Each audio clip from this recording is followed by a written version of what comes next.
Hey, did not mean to stop the music so abruptly, but hey, we are back here with another Wake Up and Ship More. I am your host, Joe. Thank you so much for joining us today.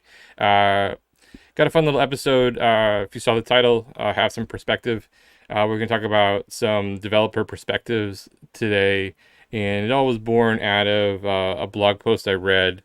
If you kind of don't already do this, I subscribe to multiple newsletters still. I think email newsletters is still a great place to get information. There's people doing some like curating for you, and there's some great developer newsletters out there to check out. And I came across this blog post that we're going to talk a little bit about today.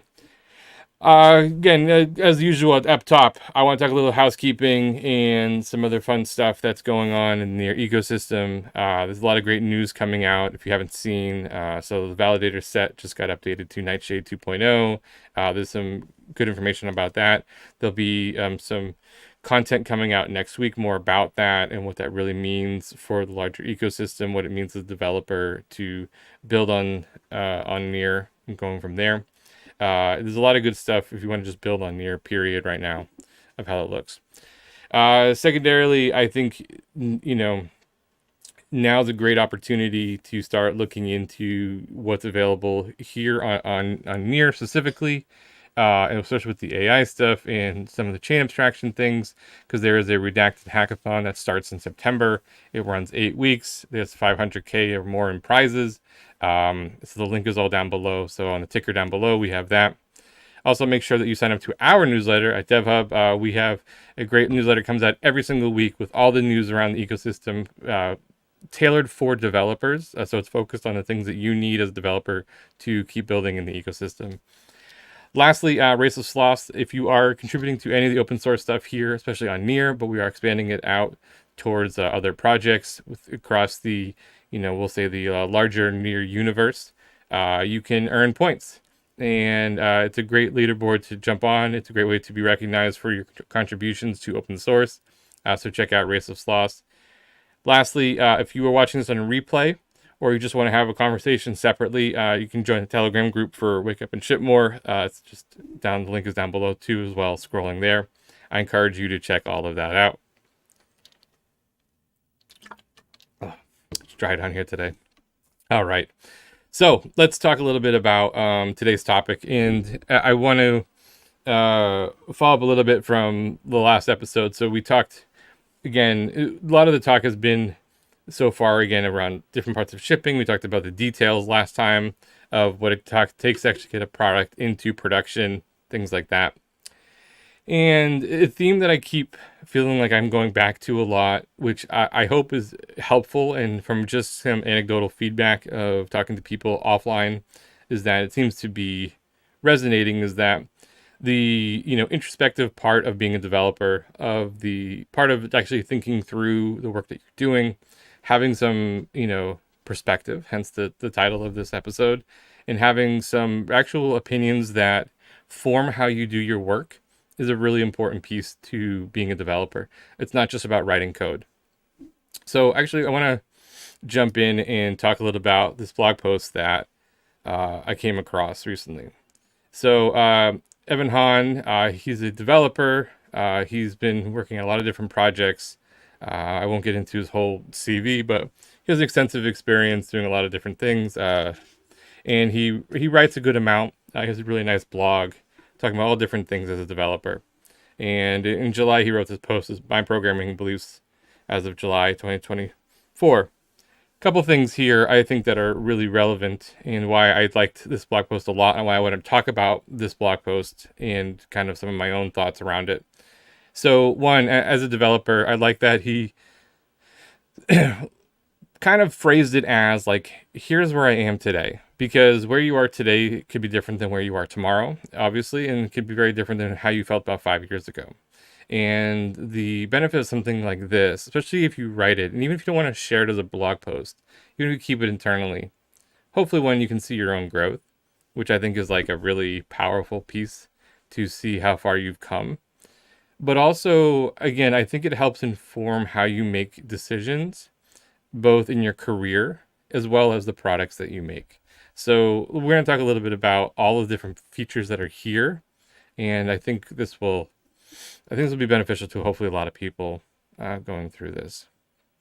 So, well, let me actually go back a little bit here. So he lists out all these different things, and I'm not going to read the whole blog post. And there's some things that stuck out, and so I want to highlight some of the things that stuck out to me. But I also want to talk a little bit about where my own perspective lies and how this relates to, again, all the stuff that we've been talking about the first 9 episodes so far, and what it really means to be a developer, especially in 2024. What it means to be a developer, working with some ambiguity around like what's going to happen with AI. What does it mean to work on all these different new technologies, all that different stuff. So let's kind of just jump into some of these different things. I'm going to some of this is like paraphrase, some of this is actually directly from his blog, but I thought it would be helpful to kind of highlight some of these quotes and talk through some of this. Again, you can always ask questions in the chat, so feel free to comment on this, and I'll take questions if they come. Also, again, too, if you are watching this on replay, you can also bring up questions in the Telegram group as well. So one of the first things that really stuck out to me is he brings up something called something around different approaches for different tasks, teams, and projects. And I love this because this is something that, when I've had to, hire, whether it's, a new developer who's coming out of college, or it's an intern who's still in college, and, they have this great knowledge base of how to like write code and how to be a computer programmer and computer, software engineer. And they have this really excellent academic background. What they are sometimes missing is the part around like, what it actually means to like ship a product. And that's kind of what I've been trying to highlight here with this whole show of like, you actually have to do certain things to actually ship products. It's more than just being a good coder. And he gives a great example here. It would be irresponsible to build a pacemaker with no automated tests because people could get hurt, people could literally die. But if you're just trying to like try something on the weekend, if you're experimenting, to get caught up around like having automated testing for whatever you're working on also like doesn't make sense at the same time. So the thought of like, oh, automated tests have to always be there, like that's like my belief is like, oh, I believe in testing everything, having 100% code coverage for everything, actually doesn't make sense because it really is dependent on what you're building. So I think that's an important piece. The last sentence though is one that I think more developers hopefully should take into account, and I really hope that they try to internalize themselves, because the developers where I've had clashes with before are ones that are very stuck in their ways and really have this absolute belief around like what is actually good code. And I do think you need to be able to have perspective around good code means something different in different contexts. And you need to understand like what is the problem that you're solving for at that moment, and is the code good for that, not just in general. Because otherwise, like you just get caught up in this whole mindset that everything has to, it's all about like having this super clean code constantly, and I'm writing, this amazing, the best code you've ever seen 24/7, and I'm a super developer. And like, awesome, but like, can you actually still ship stuff that's relevant from that as well? So that's where I think that's part of that. I also think this is what starts to separate, we haven't talked really much about it yet on this show, and I plan to, but like what it means to like have different levels of developers. Like you hear terms like junior developer, mid-level, senior, things like that. This is stuff that I think starts to separate younger, less experienced developers to more experienced developers, things like that. The next one, I'm an advocate of this obviously here too, of like, if I'm banging my head against a problem without making progress, I should take a break. And this was a great little quote from his blog, where it's like, if there's so many times where like it's so simple, and that's why like sometimes a separate set of eyes is so important. Of just like it might be minor that like you just missed something. It's a typo. It's something small. Maybe it's like you're just not thinking clearly about how to solve the problem, and powering through it like almost never works. You really need to be able to step back and take that break. And once you learn to do that and learn to recognize like when you should do that, like that is the part that I think is super powerful, because and it's something, again, I've been programming for a long time now. I am not always perfect on this, but I've gotten much better of knowing like I need to stop, I need to take a break, and that break might be like, I don't know, like it could be 10 minutes, it could be an hour, it could be a day, it could be a week if you really need it. But you need to find where that break fits. So I think that's a really important piece. This one, now this is kind of complex, and even though it sounds like a simple statement, distinction between simple and easy is important. And I want to take this even a step further. When you also apply this to how it feels for your end user when you're building something, there's actually an important distinction as well.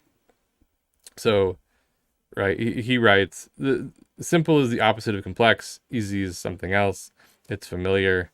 Understanding the distinction helped him develop software better, but he felt like he still has ways to go on this, and I think that's a lot of developers probably feel that way. But also at the same time, like, you need to understand that when we say something is simple, right, it means that, like, we're trying to refine some part of our code, our process, whatever else. Easy means like, yeah, we can get it done. I usually see it like we can get it done quickly. There's no challenge to it. Simple can still actually have a challenge to it. And when you apply simple also to like your end product, it actually can be sometimes hard to do. So it's not necessarily easy. So to make something really simple, whether it's through your code or whatever else it might be, it can actually really be something where like it's hard to implement, because it's a lot more work and a lot more thought that has to go into something to make it feel super simple for both you and the end user. So this is where something I think is like really important to take that time and consider, like, what is something, when I'm using these words about my product or what I'm working on, is something actually simple? Is something actually easy? And, if I want something to be simple, what does that mean for me in the work I'm doing? Is it just the code work is simple? Or am I trying to make it simple for the end user? Which actually might be hard to do, not easy. Okay, so this one here about documenting code. So I don't even know, like, I could probably do like 3 episodes on documentation. But let's start with like just some things, thinking about what documentation really means. So one, documentation is for a few different people, but most importantly, the way that like you need to always think about it is like documentation is for your future self. Okay. So you might be a solo dev, and you might plan to always be a solo dev. Your plan might be like, look, I'm going to build a product that becomes a lifestyle business for me, and I will always be able to just work on these different things, and it's for me, and I am the only developer who will ever touch this, and so that's fine. That's great, and that's a awesome goal, and it's achievable goal. But when you still have to document everything, and the reason why is because as time goes on, like, it's impossible to really memorize a lot of this stuff. It's impossible to really understand like why you made certain decisions. So the first thing I always think of is like, my documentation needs to be for my future self. And if nothing else, from whether it's for my, when it's for my, if I can write it for my future self, then like I am I'm going to be in a good spot, and then other people can then actually use it. And so like the way I try to think about it, is like this, right? So I have a couple different parts of my code here, right? So the first part might be is like, who's the audience? Okay. And this is kind of hard to see, this orange. Use a different color here. Sorry for the clicking. Didn't mean to make this like a ASMR video, but okay. So like, who is gonna read it? And even if it's for myself, I think he highlights a couple things here that I think are really smart. And he breaks it down like this. There's obviously explicit documentation, right? Like, so the traditional, like, I'm going to publish this whole set of documentation, or even if it keep for myself. But like, I think there's like simple ways of thinking about this as well, of like, hey, have I just named my functions and my variables like really well? He gives a couple of different examples throughout the blog, and he has links to some other blogs about this stuff, where he talks a little bit about like, um, what's the way to think about this? Like he says, you want to have your variables be like positives, like don't use double negatives. Make sure like it's clear like what's happening, things like that.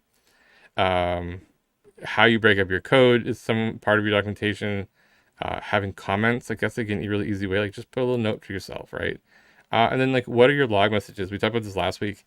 Like do my logs actually explain like what's actually happening, things like that. So I really want to be able to think through like, who's that? If it's for other people, okay, it starts to change a little bit of like what my expectations are, because now I probably need to have a little bit more explicit. Okay. And I probably need to have, if you guys can hear the dog barking in the background, but so, uh,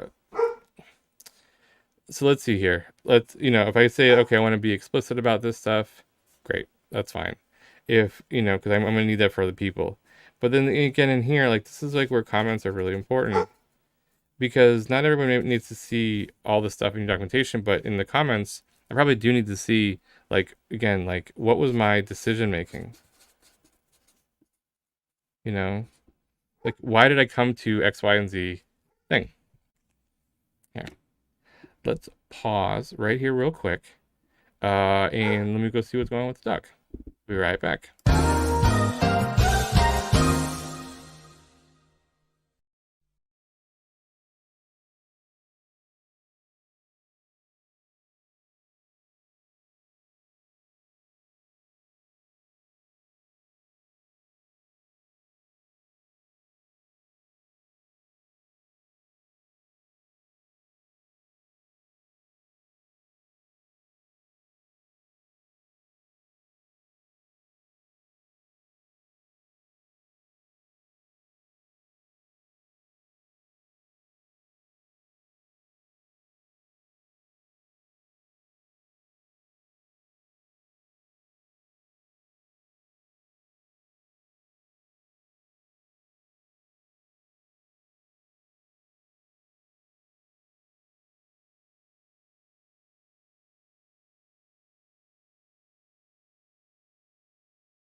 All right, we're back. Sorry about that.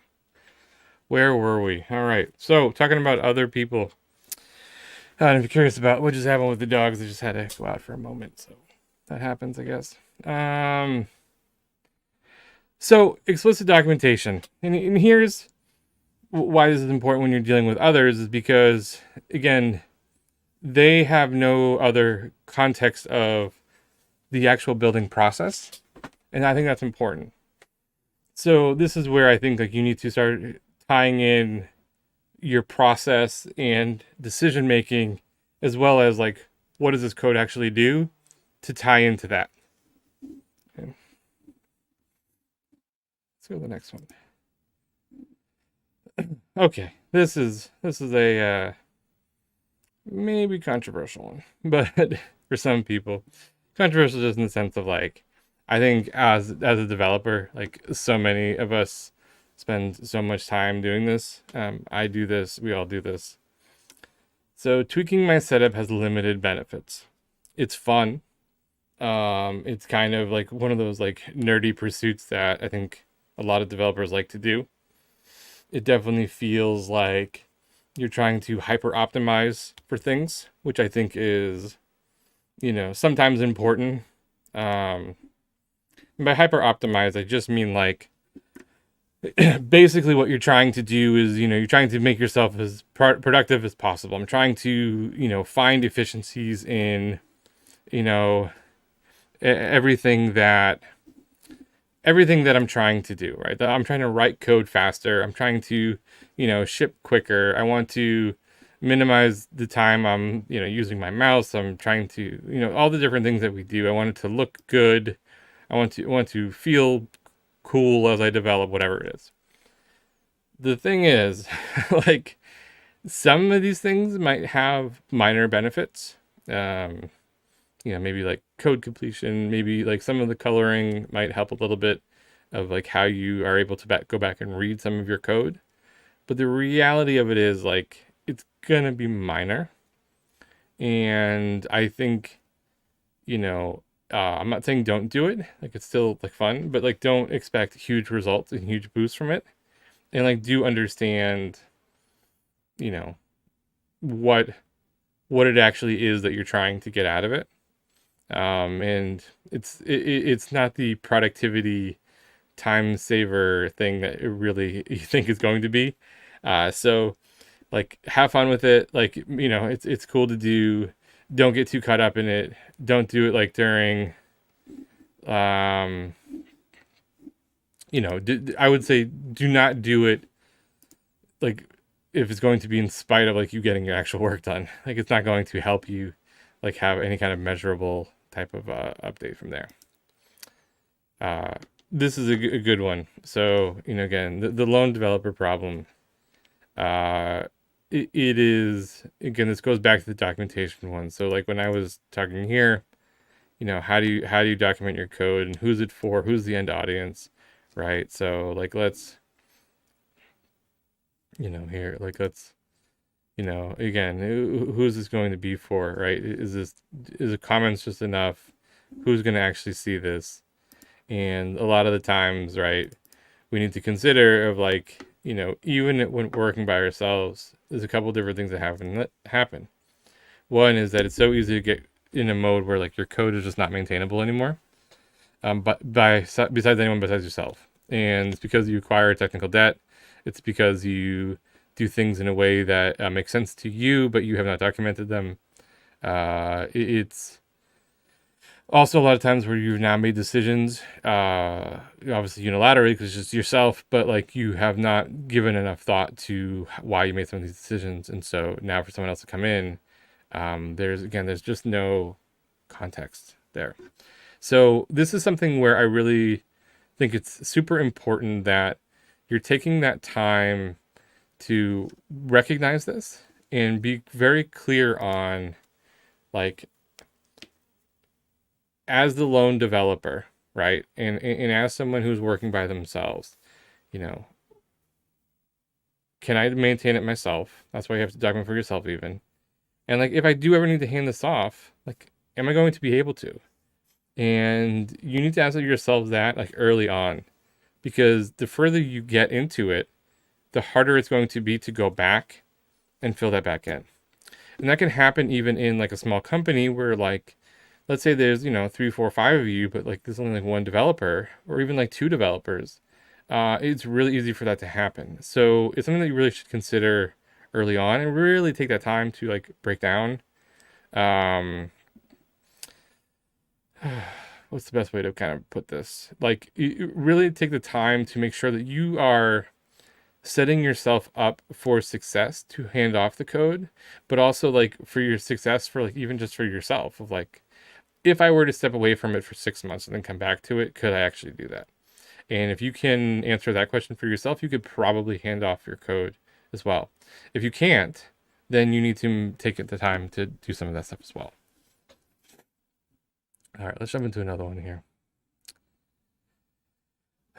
I this is, again, I want to, this is something where if I'm interviewing developers to come work for me, with me, whatever it might be, if I'm talking to different developers about like where they are in their career, and just trying to get a sense of like their actual experience, people who are tied to simple opinions are often ones who are fairly inexperienced.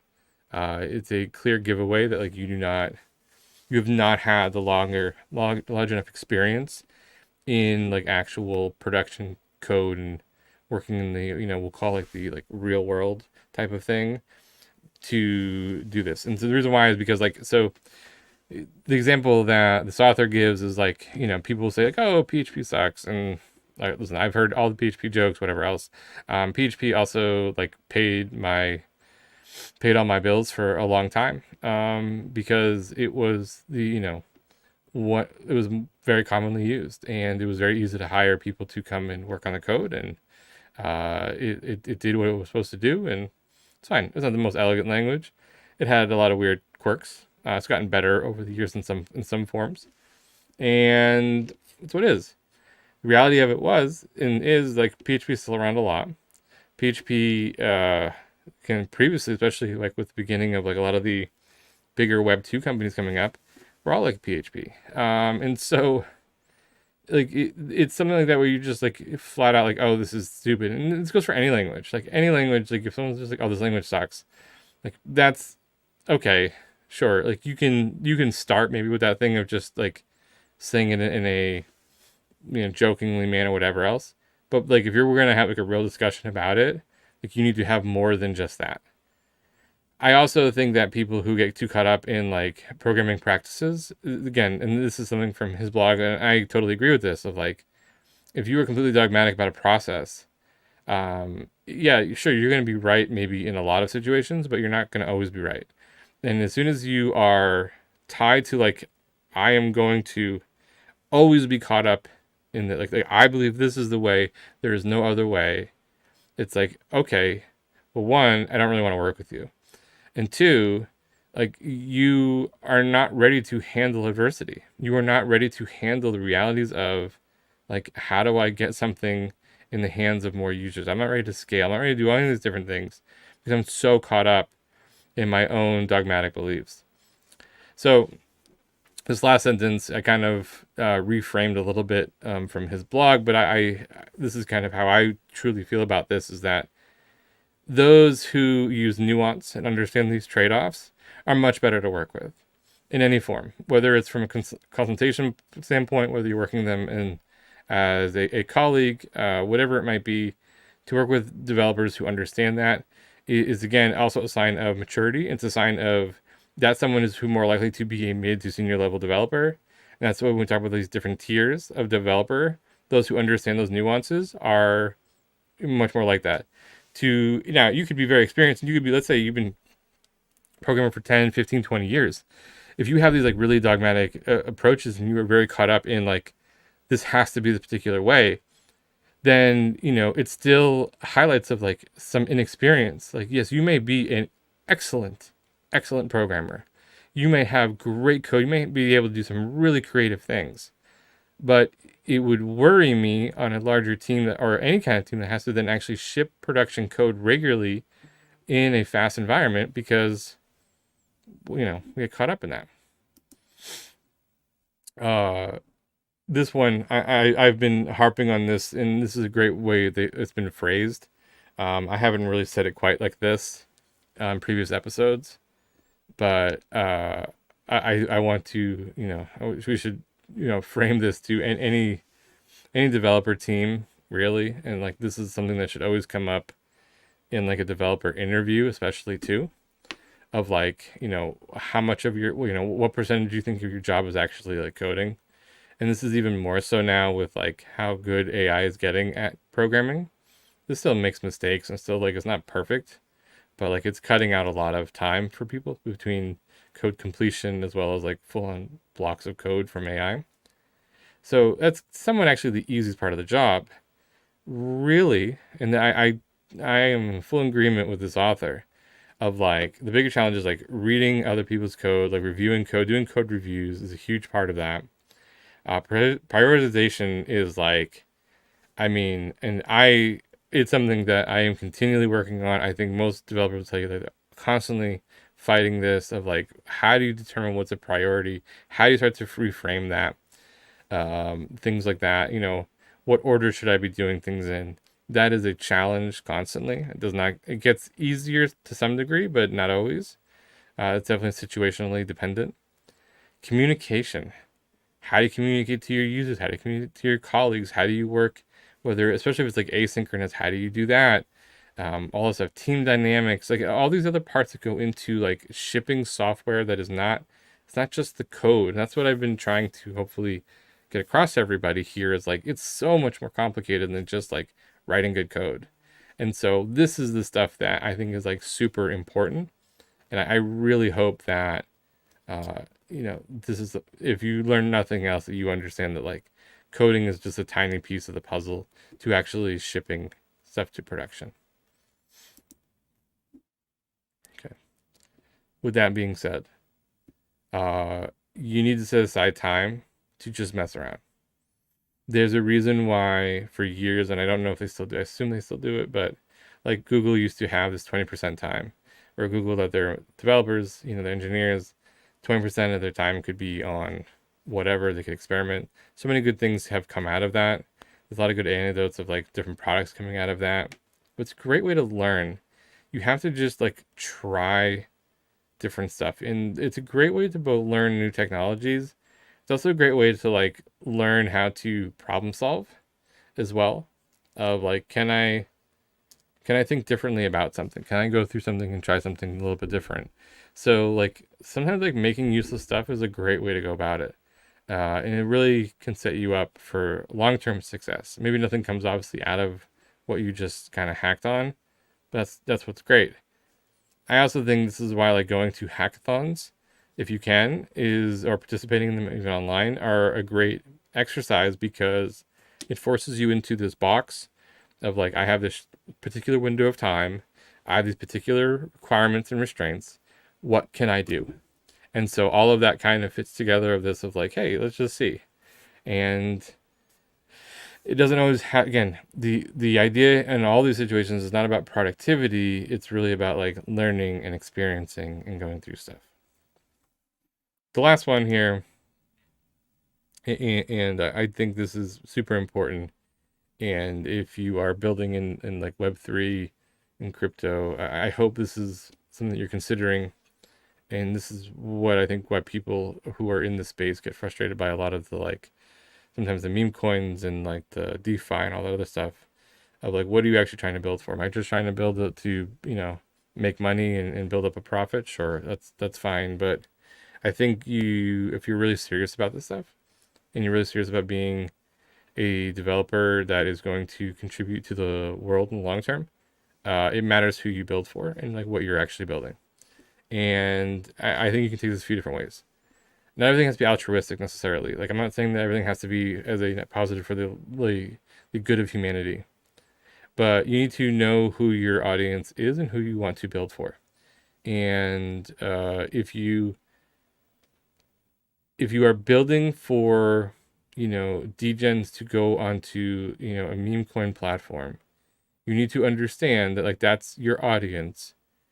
and that will come with some different positives and negatives, and maybe a lot of negatives in the long term, but that's important. It goes the other way too, of like, am I building something that's actually going to benefit people?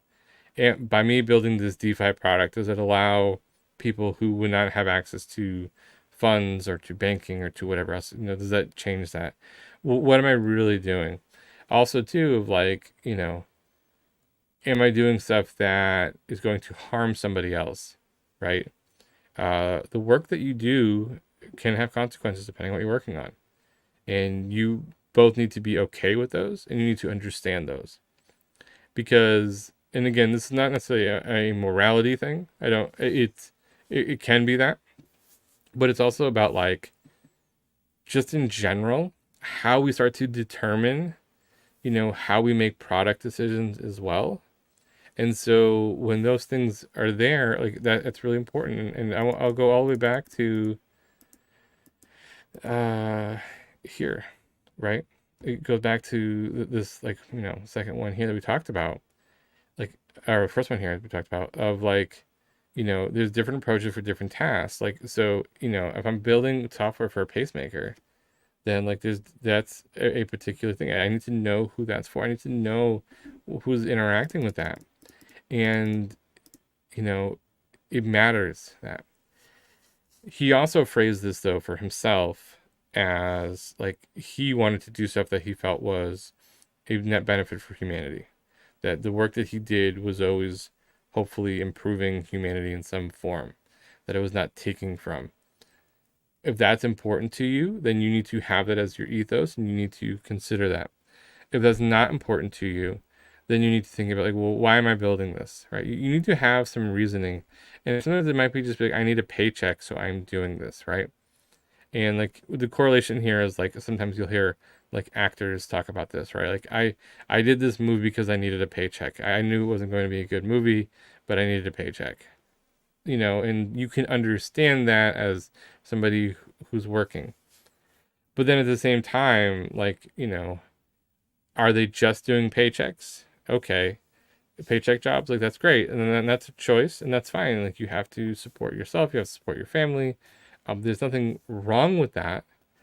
So then you need to prepare yourself. You need to be ready in a certain way. You need to think about like what your audience is in that manner as well.